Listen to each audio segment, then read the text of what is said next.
Assalamualaikum warahmatullahi wabarakatuh. Perkenalkan, nama saya Wasilatul Bariroh, NIM T 2018-7084. Di sini saya akan sedikit membahas tentang sejarah modernisasi pesantren.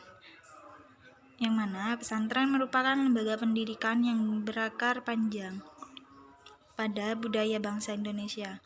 Ia berkembang dengan peranata yang khas selama berabad-abad sebagai lembaga pendidikan Islam yang mandiri dan bebas dari pengaruh pendidikan kolonial Barat Eropa.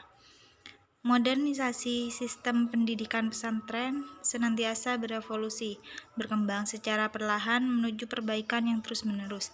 Perubahan tersebut diupayakan dengan mengikuti perkembangan zaman bersama tuntutan keadaan yang tak terbendung.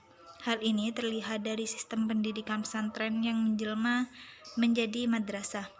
Dari metode tradisional ke sistem klasikal, dari sistem halakoh menjadi sistem berjenjang, dari kurikulum tradisional ke kurikulum modern, dari pendidikan klasik ke pembaharuan pendidikan, hingga pada aspek manajemennya di tengah pentas persaingan regional dan global.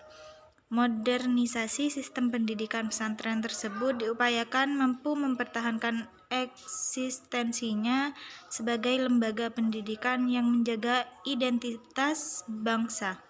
Selain memperhatikan identitas pendidikan yang berbasiskan keilmuan dan nilai-nilai keislaman.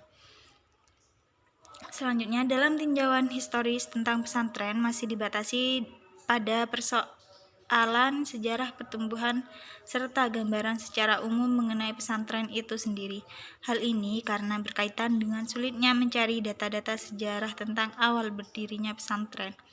Dalam buku-buku yang berkaitan dengan sejarah pesantren belum mampu menyimpulkan kapan berdirinya pesantren. Pesantren sebagai lembaga pendidikan dan berpusat penyebaran agama Islam lahir dan berkembang semenjak masa-masa permulaan Islam masuk di Indonesia.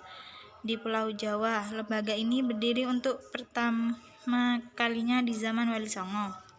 Untuk sementara, Syekh Malik Ibrahim atau yang disebut Syekh Maghribi dianggap sebagai ulama yang pertama kali mendirikan pesantren di Jawa. Kafrawi tahun 1978. Mungkin hanya ini yang bisa dapat saya sampaikan, kurang lebihnya mohon maaf.